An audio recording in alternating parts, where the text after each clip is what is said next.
इन्नल हम्दलिल्लाह नहमदुहु व नस्तईनुहु व नस्तगफिरुहु व नऊज़ु बिल्लाहि मिन शुरूरि अनफुसिना व मिन सय्यिआति अमालिना मन यहदिहिल्लाहु फला मुज़िल्ल लहु व मन युज़लिल्हु फला हादिय लहु व अशहदु अन ला इलाहा इल्लल्लाहु वहदहु ला शरीका लहु व अशहदु अन्न मुहम्मदन अब्दुहु व रसूलुहु अम्मा बअद फ़इन्न खैरल हदीस किताबुल्लाह व खैरल हदी हदी मुहम्मदिन सल्लल्लाहु अलैहि वसल्लम व शर्रल उमूरि मुहदसातुहा व कुल्लु मुहदसतिन बिदअ व कुल्लु बिदअतिन ज़लालह व कुल्लु ज़लालतिन फिन्नार। फ़अऊज़ु बिल्लाहि समीइल अलीम मिनश शैतानिर रजीम मिन हम्ज़िहि व नफ़्ख़िहि व नफ़्सिहि। बिस्मिल्लाहिर रहमानिर रहीम। इन्ना अंज़लनाहु फ़ी लैलतिल क़द्र या अय्युहल्लज़ीना आमनू कुतिबा अलैकुमुस्सियामु कमा कुतिबा अलल्लज़ीना मिन क़ब्लिकुम लअल्लकुम तत्तक़ून। रब्बि इश्रह ली सदरी व यस्सिर ली अमरी वहलुल उक़दतम मिन लिसानी यफ़क़हू क़ौली रब्बि ज़िदनी इल्मा आमीन। अल्लाहुम्मा रब्बि ज़िदनी इल्मा आमीन। तारीफ़ उस रब की जिसने हमें ये रमज़ान मुबारक का महीना अता किया और इतनी बड़ी आबादी के अंदर अपने नेक बंदों को रमज़ान का महीना पाने के बाद रोज़ा रखने की तौफ़ीक़ दी। उस रब का जितना करम है, जितना एहसान है, उस करम पर, उस एहसान पर जितनी भी उसकी तारीफ़ें की जाए कम है। इतनी बड़ी आबादी के अंदर चंद लोगों का रोज़े से होना ये बहुत बड़ी कामयाबी की निशानी है। तो अल्लाह रब्बुल आलमीन तमाम तारीफ़ों का हक़दार है, वही हर तारीफ़ का मुस्तहिक़ है। उसी ने दुनिया बनाई, जहाँ बनाया इंसानों को बसाया, बसाने के बाद अपने नेक बंदों को नबी बनाया, रसूल बनाया। आखिर में प्यारे नबी मोहम्मद रसूलुल्लाह सल्लल्लाहु अलैहि वसल्लम को क़यामत तक आने वाले तमाम इंसानों के लिए रहमत बना के भेजा। दरूद व सलाम नाज़िल हो तमाम नबियों पर, ख़ास तौर से अल्लाह के आखिरी नबी प्यारे नबी मोहम्मद रसूलुल्लाह सल्लल्लाहु अलैहि वसल्लम पर अल्लाहुम्मा सल्लि व सल्लिम व बारिक अलैहि। सामईन, रमज़ान मुबारक के महीने का आज 22वां रोज़ा है और आखिरी अशरे की ताक़रातों के अंदर से दूसरी अहम ताक़रात है जो शुरू होगी चंद घंटों के बाद। जिस महीने के मुसलमान मुंतज़िर थे, इंतज़ार कर रहे थे कि रमज़ान का महीना आएगा, अल्लाह को राज़ी करेंगे, इबादतें करेंगे, अब वो महीना हमसे छूटने को तैयार है, वो महीना हमसे रुख़्सत होने को जा रहा है। 21 रोज़ों के अंदर आपने क्या पाया, क्या खोया, ये आप अच्छी तरह जानते हैं। कितना आप कामयाब हुए, कितना नाकाम हुए, ये भी अच्छी तरीके से जानते हैं। कितनी आपने नमाज़ों का एहतमाम किया, अल्लाह के सामने झुके, रब के सामने गिड़गिड़ाए, दुआएं की, अल्लाह से माफ़िया मांगी, अल्लाह को राज़ी करने की कोशिशें की, अपने आप को जन्नती बनाने की कोशिश की, जहन्नम से आज़ादी की आपने फ़िक्र की, ये आप अच्छी तरह जानते हैं। अब ये जो बचे कुचे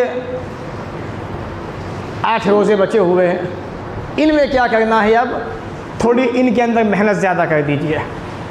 अगर आप 1 तारीख़ से लेकर रमज़ान की और आज 22 तारीख़ है रमज़ान की, यानी 22वां रोज़ा है, अगर आपने वाकई मेहनतें की हैं इन 22 दिनों के अंदर, तो आज से ये अहद कीजिए कि अपनी मेहनत में और इजाफ़ा कीजिए, क्योंकि ये रातें, ये अय्याम, ये दिन बड़े अहम हैं। 11 महीने पड़े हुए हैं आपके पास काम काज करने को, इधर उधर जाने के लिए, बहुत सारी चीज़ों के लिए, लेकिन ये 10 दिन अगर बीत गए ऐसे ही, तो फिर अफसोस करते रहिएगा, अपने हाथों को चबा चबा के अपने आप को कोसिएगा और 1 साल से पहले फिर ये दिन आने वाले नहीं है। और क्या पता फिर उस आने वाले वक्त में कौन हो कौन ना हो, क्या गारंटी है इसकी।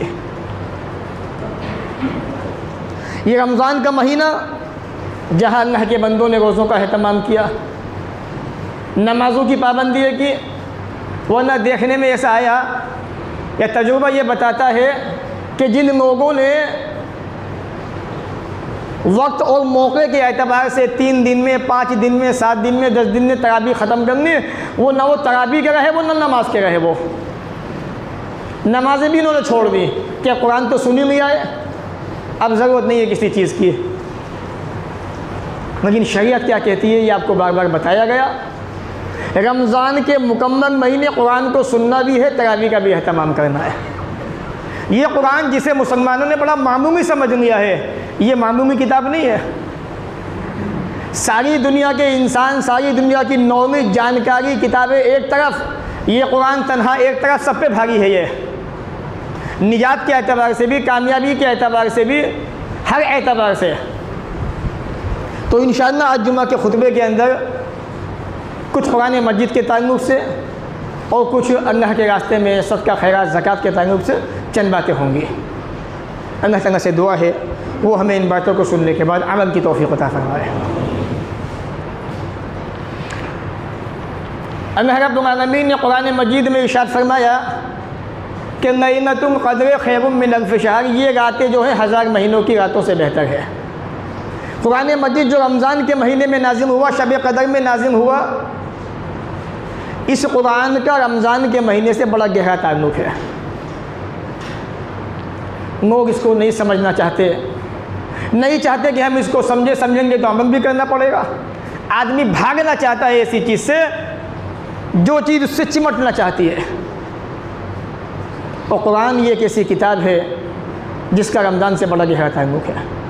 और एक बात मैं आपको और बता दूँ, कुरान के बारे में जितनी भी फ़जीलतें, अहमियतें अल्लाह ने बताई गई हैं, वो सारी रसूल अकरम ने हदीस पाक के अंदर बताई हैं। ये समझाने के लिए, बताने के लिए कि कुरान अल्लाह की किताब तो है, लेकिन इस किताब का मकाम क्या है, मर्तबा क्या है, इसे कौन बताएगा? मुहम्मद रसूलुल्लाह सल्लल्लाहु अलैहि वसल्लम, ताकि लोग जान लें, अहले कुरान खासकर मुनकिरीन हदीस जान लें, ताकि कि बग़ैर रसूल अकरम के कुरान को समझना मुमकिन ही नहीं, नामुमकिन है। लोग दावे कितने भी कर लें, दावे तो हर ज़माने में किए गए हैं। लोगों ने नबी होने के दावे किए, लोगों ने उनकी बात मानी, लेकिन क्या वो बाकी रहे अपने दावे पर? मिटा दिए गए दुनिया से। लोगों ने न जाने कैसे कैसे दावे किए, वक्ती तौर पे लोगों ने उनका साथ दिया, लेकिन क्या हुआ? चंद दिनों के बाद एक हवा आई, एक तूफ़ान आया और उनको बहा के ले गया। उस हवा के अंदर उनका वजूद भी बाकी नहीं रहा। हर ज़माने में ऐसे लोग हैं, आज भी लोग उछल रहे, कूद रहे हैं, जिन्हें अरबी ज़बान की इस्म क्या होता है, फ़ेल क्या होता है, नाउन क्या होता है और प्रोनाउन क्या होता है, अरबी ज़बान में ये नहीं पता। आज वो कुरान के तर्जुमे कर रहे हैं चौराहों पे खड़े होकर। जिसने कुरान के बारे में अपनी राय से कोई बात कही, साहबी कहते हैं अब्दुल्लाह इब्न मसूद, वो इंसान गुमराह हो गया, भटक गया सीधे रास्ते से। जब तक कुरान को सहाबा के तरीक़े पे नहीं समझोगे, रब्बे काबा की कसम है, कितनी नमाज़ें पढ़ लेना, कितनी ज़कातें दे लेना, अगर कुरान को सहाबा के तरीक़े पे नहीं समझाए तो वो कुरान तुम्हारी समझ में नहीं आ सकता। ऐसे समझना पड़ेगा जैसे सहाबा ने समझा था। और ये कौन बताएगा हमें? रसूल पाक जनाब मुहम्मद रसूलुल्लाह सल्लल्लाहु अलैहि वसल्लम का हदीस पाक बताएंगे हमें। ये बहरहाल ये एक बात आ गई थी तो मैंने आपको जिक्र कर दिया। कुरान इसका रमज़ान से बड़ा गहरा ताल्लुक़ है। ये कुरान एक ऐसी किताब है जिसके एक एक हरफ पे 10-10 नेकियां मिलती हैं। कब मिलेंगी? जब हाफिज़ कुरान इसका मजाक बनाएंगे तरावी के अंदर, तब जब इस कुरान को तन्हाई के मतलब सफाई के साथ में, इत्मीनान के साथ में पढ़ा जाएगा। आज तो अगर कंपेयर करा दिया जाए ना, हिंदुस्तान की जो सबसे सुपर फास्ट ट्रेन है उसको खड़ा कर दिया जाए और एक हाफिज़ कुरान को, रमज़ानी हाफिज़ को, जो एक हाफिज़ होता है 12 महीने का, वो नहीं रमज़ानी हाफिज़, तो वो राजधानी किया, शताब्दी किया, सबको पीछे छोड़ देगा वो। और ऐसा हुआ है, आप अच्छी तरह जानते हैं। ये कुरान एक ऐसी किताब है जिसके एक एक हरफ पे 10-10 नेकियां मिलती हैं। नबी अकरम ने फरमाया सल्लल्लाहु अलैहि वसल्लम, मैं ये नहीं कहता कि अलिफ लाम मीम एक हरफ है, अलिफ एक हरफ, लाम एक हरफ, मीम एक हरफ, आपने इतना पढ़ा 30 नेकी आपके खाते के अंदर आ गई। ये बरकत है, ये अल्लाह की रहमत है, ये मकाम है मर्तबा कुरान करीम का। सुनन तिरमिज़ी हदीस नंबर 2910। तो हदीसों को पढ़ेंगे तब कुरान समझ में आएगा आपके, कुरान है क्या चीज़। ये कुरान एक ऐसी किताब है जो क़यामत के दिन अपने पढ़ने वाले के हक़ में सिफारिश फरमाएगी। जहाँ भी कुरान मजीद के अंदर अल्लाह रब्बुल आलमीन ने हदीस पाक में रसूल अकरम ने जहाँ खुशखबरियाँ सुनाई हैं, भविष्यवाणियाँ की हैं नेक इंसानों के बारे में, वो उनके बारे में जो कुरान को सुकून से पढ़ते हैं, इत्मीनान से पढ़ते हैं। जैसे हदीस में आता है कि फला इंसान जो सूरह मुल्क पढ़ता है, जब उसकी मौत वाक़ हो जाएगी तो ये सूरत उसको अज़ाब क़ब्र से बचाएगी। क्या मुशरिक को बचाएगी? नहीं बचाएगी। क्या काफिर को बचा पाएगी? बिदअती को बचा पाएगी? अल्लाह के नेक बंदे जो इस कुरान को, इस सूरत को पढ़ते हैं, वो उन्हें बचाएगी। वो तो जहाँ भी ऐसी फजीलत हदीस में आई हैं, वो अल्लाह के नेक बंदे मुवाहिदीन के लिए, तौहीद परस्तों के लिए फजीलत है, हर आदमी के लिए नहीं है। रसूल अकरम ने फरमाया सल्लल्लाहु अलैहि वसल्लम, इक़राउल कुरान, कुरान को पढ़ा करो। फ़इन्नहु याती यौमल क़ियामत शफ़ीअन li अस्हाबी, ये कुरान क़यामत के दिन अपने पढ़ने वाले के हक़ में सिफारिश फरमाएगा, सिफारिश करेगा। क्या आप नहीं चाहते? कौन नहीं चाहता कि ये कुरान जो है क़यामत के दिन सिफारिश ना करे? कब करेगा? जब आप इसको पढ़ेंगे, इसको सुनेंगे, इसका हक़ अदा फरमाएंगे। वो कुरान को पढ़ते हैं नहीं, बस दो चार आयतों को मैं घूमते फिरते हैं। कुरान को मुकम्मल पढ़िए, बार बार पढ़िए, ऐसे पढ़िए जैसे हमारे असना पढ़ा करते थे। इमाम शाफ़ी रहमतुल्लाह अलैह आपके बारे में आता है, सूरह असर के बारे में, इतनी मरतबा आपने उसको पढ़ा, इतनी मरतबा आपने उसको पढ़ा, हर बार नई चीज़ आपने पाई। और यहाँ तक ये कह दिया आपने अपने ज़िंदगी के अंदर, अगर अल्लाह ताला कुरान मजीद को नाज़िल ना भी करता, सिर्फ सूरह असर को उतार देता, तो तमाम इंसानों की निजात के लिए ये सूरत काफ़ी थी। ये असनाफ का कुरान को समझने का मामूल था, ये सिस्टम था। कहाँ 114 सूरतें और कहाँ सिर्फ एक छोटी सी सूरह, कि ये सूरह काफ़ी थी तमाम इंसानों की निजात के लिए। तो कुरान क़यामत के दिन अपने पढ़ने वालों के हक़ में सिफारिश फरमाएगा। ये कुरान बड़ी प्यारी चीज़ है, ये रोज़ा बड़ी अहम चीज़ है। प्यारे नबी ने फरमाया सल्लल्लाहु अलैहि वसल्लम, क़यामत का दिन होगा, अल्लाह रब्बुल आलमीन सामने मौजूद होगा, अल्लाह के बंदे खड़े होंगे, इधर से रोज़ा आएगा, कुरान मजीद भी आ जाएगा, दोनों खड़े हुए अल्लाह के सामने। अस्सियामो, कुरान जो है अल्लाह ताला से सिफारिश फरमाएगा और ये कहेगा रोज़ा, परवरदिगार मनाअतहू, मैंने इसे रोक दिया दिन में खाने पीने से, ये बंदा सुबह से शाम तक भूखा प्यासा रहा। उधर से कुरान भी आ जाएगा, फरमाएगा ए मेरे मौला, मेरे परवरदिगार मनाअतहू बिन्नैल, मैंने इसको रात में सोने से रोक दिया और उसने दिन में खाने पीने से रोक दिया रोज़े ने। दोनों अल्लाह ताला से सिफारिश फरमाएंगे। अल्लाह ये रात भर हमारे सामने खड़े रहे, यानी हमें पढ़ते रहे, रोज़ा कहेगा ये मेरी वजह से भूखा प्यासा रहा बंदा, अल्लाह हमारी सिफारिश कबूल फरमाए। रसूल अकरम फरमाते हैं फ़यशफ़अन, दोनों की बात मानी जाएगी, सिफारिश कबूल की जाएगी, उस बंदे को माफ़ कर दिया जाएगा। रोज़ा भी सिफारिश कर रहा है, कुरान मजीद भी सिफारिश कर रहा है। सिफारिश कहाँ पर? वहाँ पर जहाँ पर किसी की मजाक नहीं होगी, अल्लाह के सामने खड़ा हो जाए। आज जो लोग दुनिया में दावे करते हैं, ये काम तो हमें बता देते, अरे थी तो हमारी जान पहचान करवा देते। जब काम पड़ता है ना, सबसे पहले वही रफू चक्कर होते, दिखाई नहीं देते वो कहाँ गए। जब मुसीबत आती है सबसे पहले वही खिसकते हैं महफिल के अंदर से, मजलिस के अंदर से। मैदान महशर लगा हुआ है, अल्लाह रब्बुल आलमीन सामने मौजूद है, जहाँ नबियों को भी मजाल नहीं होगी कुछ कहने की, रब के हुक्म के बिना, रब के हुक्म के बगैर। वहाँ रोज़ा भी आएगा, कुरान मजीद आएगा अपने उन बंदों, उन इंसानों के बारे में जिन्होंने रोज़े को रखा होगा, कुरान को पढ़ा होगा। ये दोनों सिफारिश फरमाएंगे, अल्लाह ताला इनकी सिफारिश की बुनियाद पर दोनों को मतलब इंसान को माफ़ फरमा देगा, जन्नत में दाखिल कर देगा। ये कुरान एक ऐसी किताब है जिसके पढ़ने पर फरिश्तों का नुज़ूल होता है। अगर आदमी अपना अपना मुआयना करे कि हमने इस महीने के अंदर 22 दिनों के अंदर कितने पारे पढ़े, पढ़ा लिखा होने के बाद कितना कुरान को हमने रिपीट किया, दोहराया इस महीने के अंदर। असनाफ की ज़िंदगी देखिए, एक एक आदमी 9 कुरान 10 कुरान मुकम्मल कर दिया करता था रमज़ान के महीने में। ये जज्बा था, शौक़ था उनका पढ़ने का, क्योंकि 3 दिन से कम में कुरान को पढ़ना जायज़ नहीं है, रसूल अकरम ने मना फरमा दिया। ये कुरान जब पढ़ा जाता है, आसमान से रहमतें, बरकतें, खुसूसी तौर पे फ़रिश्तों का नुज़ूल होता है। पढ़े सही बुखारी, फ़ज़ाइल कुरान, रसूल अकरम जनाब मोहम्मद रसूलुल्लाह सल्लल्लाहु अलैहि वसल्लम फरमाते हैं, हज़रत उसैद इब्न हुज़ैर का वाक़या सहाबी रसूल में, आपको कुरान से बड़ा नाराज़ तो बड़ी दिलचस्पी थी। रात का वक्त है, सूरह बकरा की तिलावत कर रहे हैं। सहाबी कहते हैं, जब मैं सूरह बकरा पढ़ रहा था तो अचानक मैंने देखा मेरा घोड़ा जो पास में बंधा हुआ था बिदकने लगा वो, और उसी घोड़े के बगल में चारपाई रखी हुई थी, उस चारपाई पे मेरा बेटा यहया सोया हुआ था। मुझे डर था कहीं ये घोड़ा बिदकने की बुनियाद पर बच्चे को न मार दे, बच्चे को रोंद ना दे पाँव से। साहबी कह रहे कुरान को पढ़ता पढ़ता मैंने बंद कर दिया, घोड़ा शांत हो गया। उसके बाद मैंने दोबारा सूरह बकरा की तिलावत शुरू की। जैसे मैंने सूरह बकरा को पढ़ना शुरू किया, फिर घोड़े के अंदर अचानक बिदकनापन शुरू हो गया, घोड़ा फिर बिदकने लगा। मुझे ये डर पैदा हुआ कि कहीं ये मेरे बच्चे को न मार दे।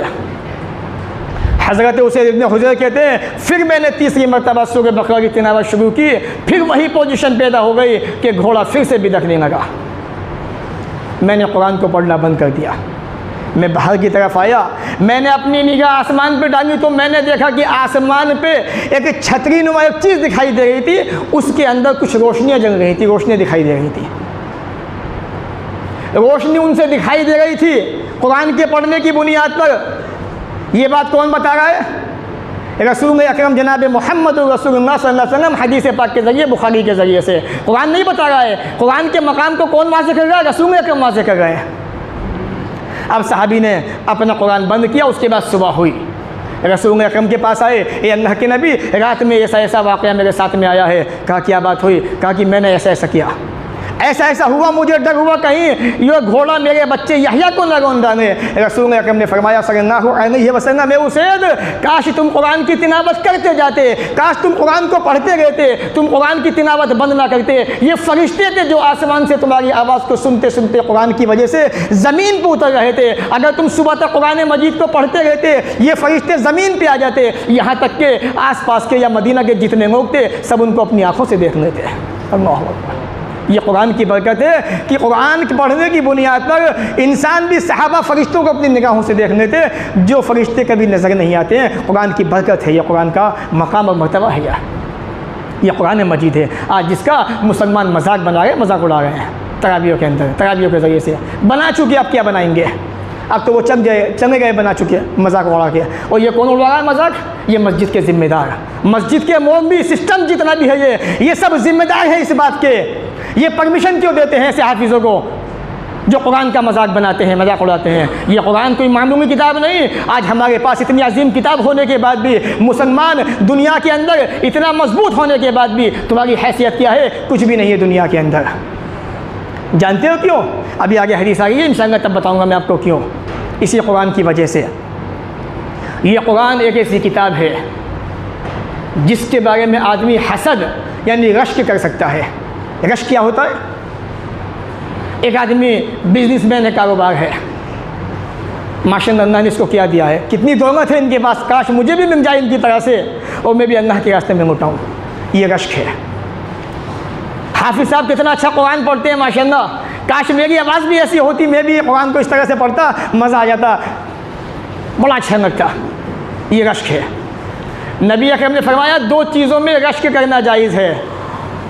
एक वो इंसान जिसे अल्लाह ने कुरान मजीद अता किया, वो दिन रात कुरान मजीद को खड़ा होकर पढ़ता है, उसके बारे में रश्क कर सकते हैं कि अल्लाह जिस तरह तूने इसे हाफिज़ कुरान बनाया है, जिस तरह तूने इसे बेहतरीन आवाज़ दी है, खूबसूरत आवाज़ दी है, जिस तरह ठहर ठहर के ये कुरान को पढ़ता है, ये अल्लाह तो मुझे भी ऐसी आवाज़ दे दे, ऐसा मुझे तौफीक दे दे कि मैं भी ऐसा पढ़ने वाला बन जाऊँ। आप ऐसा कर सकते हैं, दुआ मांग सकते हैं।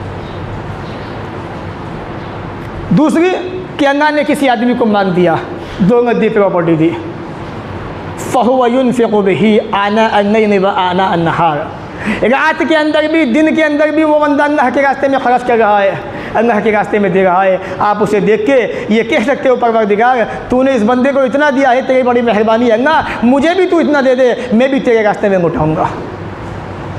आज मुसलमान कंजूस हो चुका है, बख़ील हो चुका है,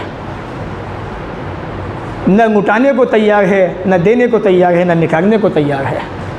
हकीकत बात यही है, जितना दोगे उतना बढ़ेगा, जितना निकालोगे उतना इजाफा होगा। कुवैत के अंदर एक साहब हैं, कुछ लोग मस्जिद बना रहे थे। देखिए अल्लाह के रास्ते में देने का फ़ायदा क्या होता है। तो जिन साहब ने मस्जिद को बनाने का वादा किया था, इत्तेफाक से ज़मीन के बाद उनका इंतकाल हो जाता है। मस्जिद बड़ी आलीशान बननी थी, बहुत पैसा खर्च होना था। लोग बहुत परेशान हुए कि अब क्या किया जाए। जिस आदमी ने मस्जिद को बनाने का वादा किया था उसका तो इंतकाल हो चुका, अब इतनी बड़ी रकम कहाँ से आएगी। किसी ने कहा कि फ़ना जगह जाओ और उन साहब से जाके मिलो, शायद वो आपका कुछ ताउन कर दें। नियत साफ, मंजिल आसान। नियत ऐसी बनाइए, ये लोग पहुँचे, इस नियत से शायद कुछ मदद हो जाए, इस नियत से नहीं कि बहुत कुछ मिल जाएगा, शायद कुछ मदद हो जाए। वहाँ पहुँचे, जाके बैठे, बातचीत हुई। सामने वाली पार्टी ने, जो कुवैत की पार्टी थी, चेक सामने फेंक दिया। जितनी रकम भरनी है इसमें भर जाइए। लोग मुँह को देख रहे हैं उनके कि ये क्या। कहने भाई जितनी रकम चाहिए मस्जिद के लिए उतनी भर लीजिए आप।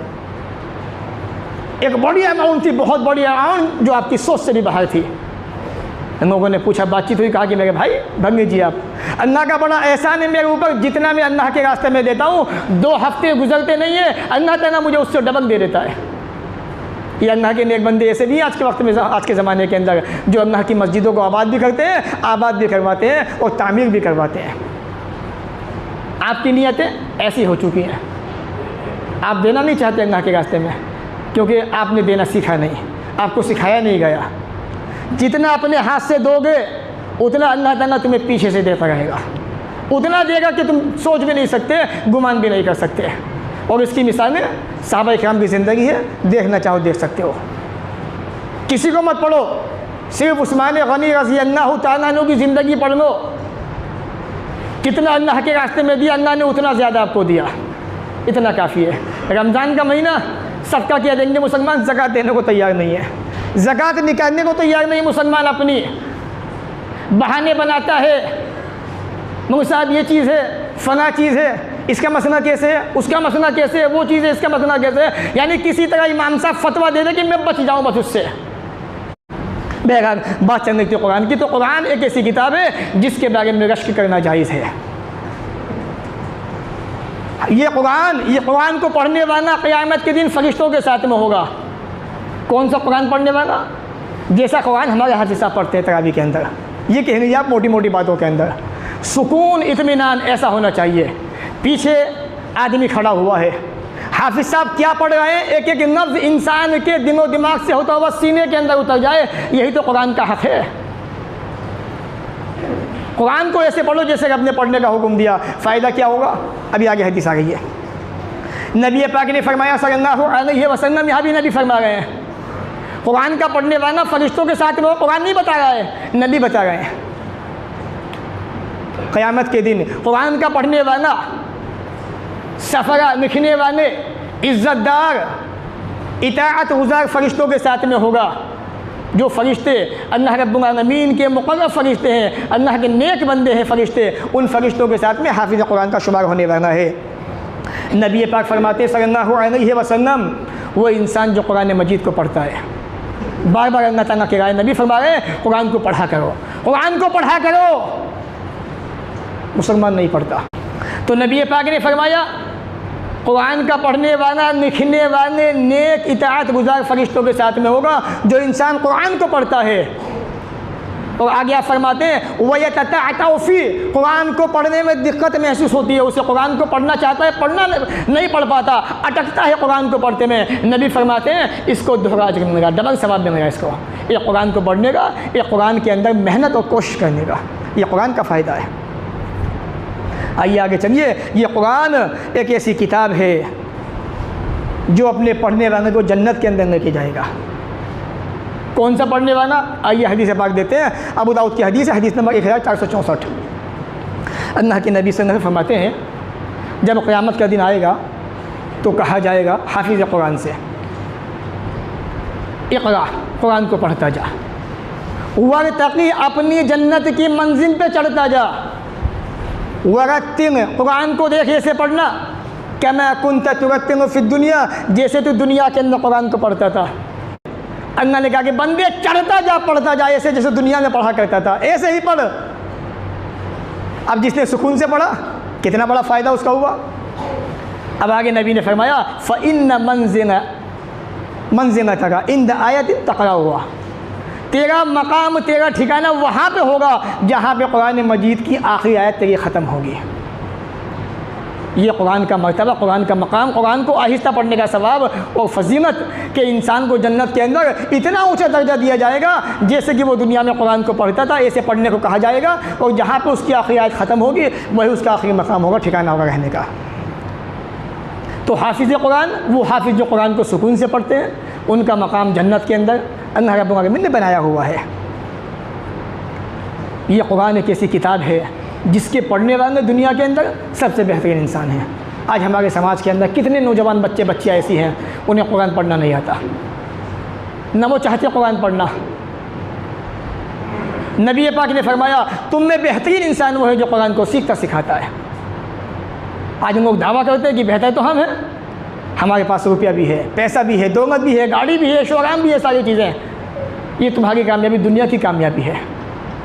आखिरत की कामयाबी जिसके पास कुरान है, कुरान पे अमल है, नबी की तालीम है, नबी की तालीम पर अमल है, वो आदमी कामयाब है। अब आइए चलते हैं उस बात की तरफ जो मैंने शुरू में इशारा किया था। आज मुसलमान ज़मीन में रुसवा क्यों हैं, परेशान क्यों हैं? अपने करतूतों की बुनियाद पर। और सबसे बड़ी वजह हदीस सही मुस्लिम, हदीस नंबर 817 817, अल्लाह के नबी ने फरमाया सल्लल्लाहु अलैहि वसल्लम इन्नल्लाह यरफ़उ बिहाज़िल किताबि अक़वामा व यज़उ बिही आख़रीन। ये कुरान मजीद रखा हुआ है।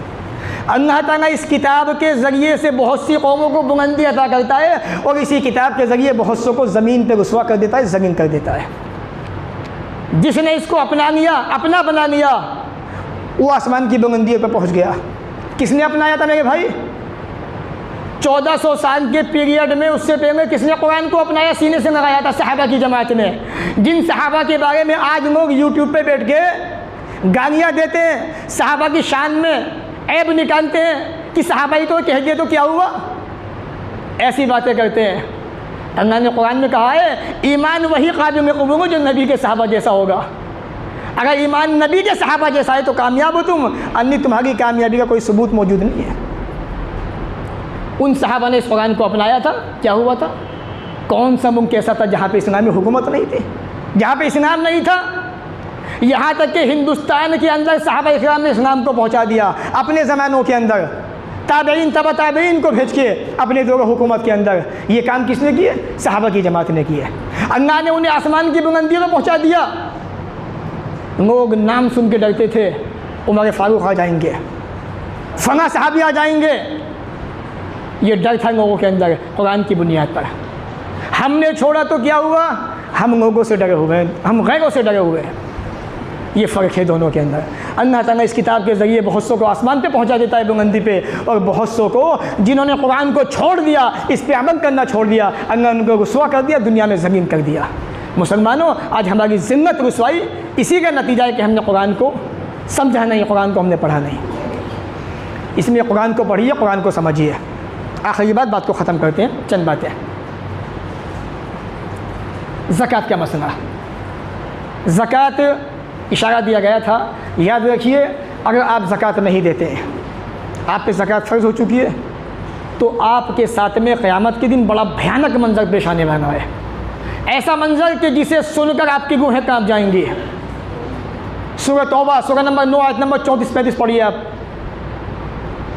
जो लोग सोने चांदी के ढेर बना के रखे हुए हैं, प्रॉपर्टी बना के रखे हुए हैं, पैसा जमा करके रखे हुए हैं, वला युनफ़िक़ूनहा फ़ी सबीलिल्लाह, इस पैसे को अल्लाह के रास्ते में खर्च नहीं करते हैं। हमारी प्रॉपर्टी है, हमारा पैसा है, हमने कमाया है। किसने कहा तुमने नहीं कमाया? किसने मना किया नहीं कमाया? आपने, आप ही कहे आपने कमाया है। लेकिन जो अल्लाह ने इसमें हिस्सा रखा है गरीबों का, मिस्किनों का, वो तो देना पड़ेगा आपको। वो तो उनका हक़ है, वो आपका हक़ नहीं है। फ़बश्शिरहुम बिअज़ाबिन अलीम, ए नबी इनको ख़बर दे दीजिए दर्दनाक अज़ाब की, दर्दनाक अज़ाब जो आपको दर्द पहुँचाएगा, आपकी चीखें निकल जाएंगी वहाँ पर। यौम युहमा अलैहा फ़ी नारि जहन्नम, जिस दिन इस प्रॉपर्टी को इस सोने चांदी को, आपके पैसे को, रुपये को जहन्नम की आग में तपाया जाएगा। आपका सोना, आपकी चांदी जहन्नम की आग में फेंक दिया जाएगा और उसको तपाया जाएगा। फतकुआ बिहा जिबाहुम, आपकी पेशानियाँ दागी जाएंगी उससे, उस पैसे से, उस सोने से, चांदी से। व जुनूबहुम, आपके पहलुओं को दागा जाएगा। व ज़ुहूरहुम, आपकी पीठों को दागा जाएगा। और कहा जाएगा हाज़ा मा कनज़्तुम, यही तुम्हारा ख़जाना है दुनिया का, तुम्हारे सोना चांदी है ये जो तुम दुनिया में दे के नहीं आए थे। ये भी कहा जाएगा फ़ज़ूक़ू मा कुंतुम तकनिज़ून, अपने सोने चांदी को, पैसों को जमा करके रखने का नतीजा मज़ा चखो तुम इस अज़ाब के ज़रिए से। ये अज़ाब है तुम्हारा जो तुम्हें दिया जा रहा है तुम्हारे ज़कात न देने की बुनियाद पर। इसलिए ज़कात ये 8 नोट है, उनका हक़ है, आपको देना पड़ेगा। ये हक़ है ज़कात, जिनका हक़ है उनको दीजिए आप, वरना क़यामत के दिन पछताना पड़ेगा आपको। शब क़द्र के ताल्लुक़ से आखिरी बात, हमारे समाज माशरे के अंदर मुसलमानों का हाल बड़ा नाजुक है। मुसलमानों के अंदर ये बात बड़ी मशहूर है, मैं आपको बता दूं, क्योंकि शब क़द्र चल रही है, आने वाली और चंद रातें बची हुई है कि मियाँ 27 रात शब क़द्र होती है, इसके अलावा कुछ शब क़द्र की रात होती नहीं है। ये हमारे बहुत सारे मुसलमान भाइयों का अक़ीदा बना हुआ है। और आपको तजुर्बा करना हो, जब 27 रात आएगी तो आप जाके मस्जिदों का मुआयना करना, तजुर्बा कर लेना मेरी बात में कितनी सच्चाई है आपको पता चल जाएगा। हैंड टू हैंड तजुर्बा कीजिएगा आप। शब क़द्र का मसला क्या है, आइए मैं आपको बताऊं सही बुखारी के हवाले से। सही बुखारी हदीस नंबर 2023 के हवाले से रसूल अकरम को शब क़द्र बता दी गई थी। ए मोहम्मद सल्लल्लाहु अलैहि वसल्लम, जाइए आप अपने सहाबा से कह दीजिए, अपने सहाबा को बताइए, उम्मत को बता दीजिए कि फ़ना फ़ना रात, 5 रातों के अंदर शब क़द्र की रात होती है। अल्लाह के रसूल खुश हो गए कि कितनी आसानी होगी मेरी उम्मत के ऊपर, 5 रातों में बस एक ही रात जागना पड़ेगा। रसूल अकरम चले बताने के लिए रास्ते के अंदर 2 मुसलमानों से मुलाकात हो गई। किससे? 2 मुसलमानों से मुलाकात हुई जो आपस में फ़ाइट कर रहे थे, झगड़ रहे थे 2 मुसलमान। मुसलमानों को यही हाल है ज़माने के अंदर। कितना बड़ा नुकसान हुआ, हमें फ़ायदा भी हुआ, ऐसा नहीं है। रसूल अकरम ने उनका झगड़ा निपटाया। झगड़ा निपटाते निपटाते आपके दिमाग से शब क़द्र की जानकारी जो दी गई थी वो उठा नहीं गई। अब आप भूल गए एकदम कि मैं क्यों आया था, मैं बताने क्या आया था, क्या बात थी, वो आपको भुला दी गई। फिर आपसे कहा गया मोहम्मद सल्लल्लाहु अलैहि वसल्लम, शब क़द्र की रात जो आपको बता दी गई थी वो आपके जहन से निकाल दी गई है, और उम्मीद है कि ये आपकी उम्मत के हक़ में बेहतर होगा। जहाँ उम्मत 1 रात जागती, अब उसकी जगह 5 रात जागेगी। 5 रातों के अंदर गोया की इबादत करेगी, और 5 रात की इबादत आप जानते हैं कितना बड़ा मकाम रखती है। तो नबी को बताई गई थी, बाद में भुला दी गई। हाँ, ये कह सकते हो कि कभी जो है शब क़द्र 23 भी होती है, कभी 27 की भी होती है, कभी 29 भी होती है, कभी 21 भी होती है। ये मुमकिन है, ऐसा हुआ भी है। अब ये कहना और आवाम को गुमराह करना, ये कह के कि 27वीं शब क़द्र होती है, और 27वीं कह के उसके अंदर जो है न जाने कैसी कैसी बिदतें पैदा की जाती हैं, हल्के लगा के, मजमे लगा के, ज़रबें लगाई जाती है अल्लाहु अल्लाहु की, जो कि इस्लाम के अंदर जायज़ नहीं, साबित नहीं है। इसलिए मेरे भाइयों, मैं अक्सर आपसे कहता हूँ, जो हक़ बात है, जो रसूल की बात है, कुरान की बात है, उसको अपनाइए, उसको मानिए, बाकी बातों को छोड़ दीजिए। इसी में आपकी कामयाबी है, इसी में आपका फ़ायदा है। अल्लाह ताला हमें भी आपको भी इन बातों को सुनने के बाद अमन की तौफ़ीक़ अता फ़रमाए। परवरदिगार, हमारे अंदर जो लोग परेशान हैं उनकी परेशानी को दूर फरमा दे। ए अल्लाह, मुसलमानों के हक़ पर रहम फरमा। ए अल्लाह, हमें पक्का सच्चा नमाजी बना दे। ए अल्लाह, रमज़ान के महीने का हक़ अदा करने वाला बना दे। ए अल्लाह, रमज़ान के रोज़ों को अच्छे अंदाज से रखने वाला बना दे। अल्लाह, बचे कुछ जो दिन बचे हुए हैं, ए अल्लाह, इनके अंदर अपनी इबादत करने की तौफ़ीक़ अता फ़रमा। परवरदिगार, ये रातें जो जागने वाली रातें हैं, शब क़द्र की रातें हैं, तमाम मुसलमानों को इनके अंदर जागने की तौफ़ीक़ अता फ़रमा। अल्लाह, अपने सामने खड़ा होने की तौफ़ीक़ अता फ़रमा। ए अल्लाह, अपनी ज़्यादा से ज़्यादा इबादतें करने की तौफ़ीक़ अता फ़रमा। ए अल्लाह, नबी से मोहब्बत करने वाला बना दे, सहाबा से मोहब्बत करने वाला बना दे, सहाबिया से मोहब्बत करने वाला बना दे, कुरान को पढ़ने वाला बना दे, ऐसा पढ़ने वाला बना दे जैसे कुरान को पढ़ना चाहिए। ए अल्लाह, कुरान को समझने वाला बना दे। ए अल्लाह, कुरान से मोहब्बत करने वाला बना दे। परवरदिगार, कुरान की तालीम का अमल करने वाला बना दे। या अल्लाह कुरान को ज़िंदगी में लाने वाला बना दे। या अल्लाह हमारी माओ बहनों के अंदर भी दीन की मोहब्बत पैदा फरमा दे। अल्लाह उनको भी दीनदार बना दे, नेक बना दे, एक बना दे। परवरदिगार तमाम मुसलमानों के अंदर मोहब्बत कायम फरमा दे, इत्तिफ़ाक़ व इत्तिहाद कायम फरमा दे। अल्लाह इख्तिलाफ तो हर ज़माने में रहा है, ये अल्लाह रहेगा। अल्लाह इख्तिलाफ सहाबा के अंदर भी था, लेकिन अल्लाह दिनों के अंदर मोहब्बतें थी इख्तिलाफ होने के बावजूद। अल्लाह आज हमारे अंदर भी इख्तिलाफ मौजूद है, लेकिन मोहब्बतें नहीं है। अल्लाह इख्तिलाफ के साथ साथ में इन सीनों के अंदर मोहब्बतें कायम फरमा दे। अल्लाह मुसलमानों के दिलों में गुंजाइशें पैदा कर दे, ताकि ये एक दूसरे को समझने वाला बन जाए। अल्लाह इन सीनों के अंदर नफ़रतों को निकाल के, हसद को निकाल के, कीना कपट को निकाल के, दुश्मनियों को निकाल के अल्लाह मोहब्बतें कायम फरमा दे। अल्लाह नेक बना दे, एक बना दे, भाई भाई बना दे। परवरदिगार जब तक दुनिया में रख, इज़्ज़त से रख, ख़ात्मा भी हो तो ईमान पर हो। व आखिर दावाना अनिल हम्दुलिल्लाहि रब्बिल आलमीन।